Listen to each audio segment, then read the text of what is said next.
At ngayon mag-recap translation naman tayo from French to English. Anong ibig sabihin ng mga pangungusap na ito sa English? Oui, c'est très bon. Oui, c'est très bon. Yes, it's very good. C'est très beau. C'est très beau. It's very beautiful.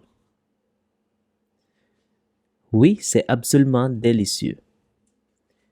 Oui, c'est absolument délicieux. Yes, it's absolutely delicious. Pour moi, c'est fantastique. Pour moi, c'est fantastique.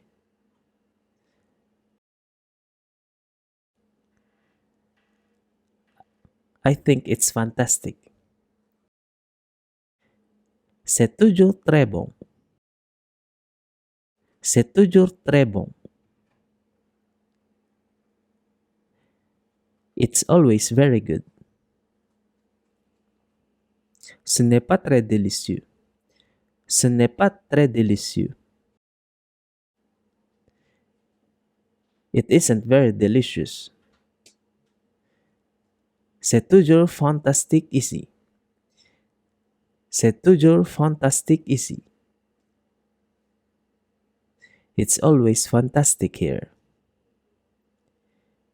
Oui, pour moi, c'est fantastique ici. Oui, pour moi, c'est fantastique ici.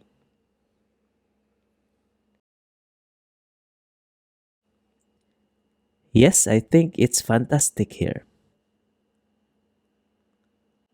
C'est toujours très beau ici. C'est toujours très beau ici. It's always very beautiful here. C'est pour moi. C'est pour moi. It's for me. Ngayon, i-recap natin ang lahat ng mga words and phrases na natutunan natin so far. Paano sabihin ang mga words na ito sa French? The restaurant. Le restaurant. Beautiful. Beau. Is. Est. Always. Toujours. Extraordinary. Extraordinaire. That is. Ça c'est. For her.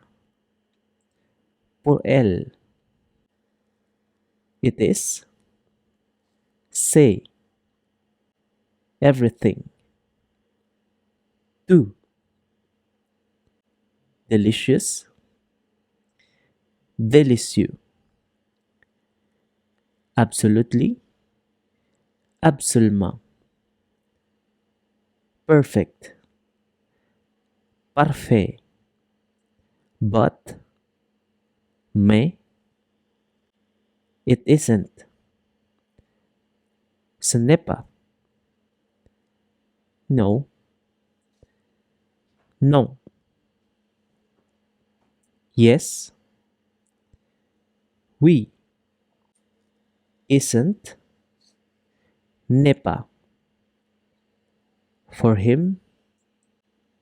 Pour lui. I think. Pour moi. Good. Bon. Very. Très. For me. Pour moi. That. Ça. Fantastic. Fantastic. Here. Ici. And thank you. Merci.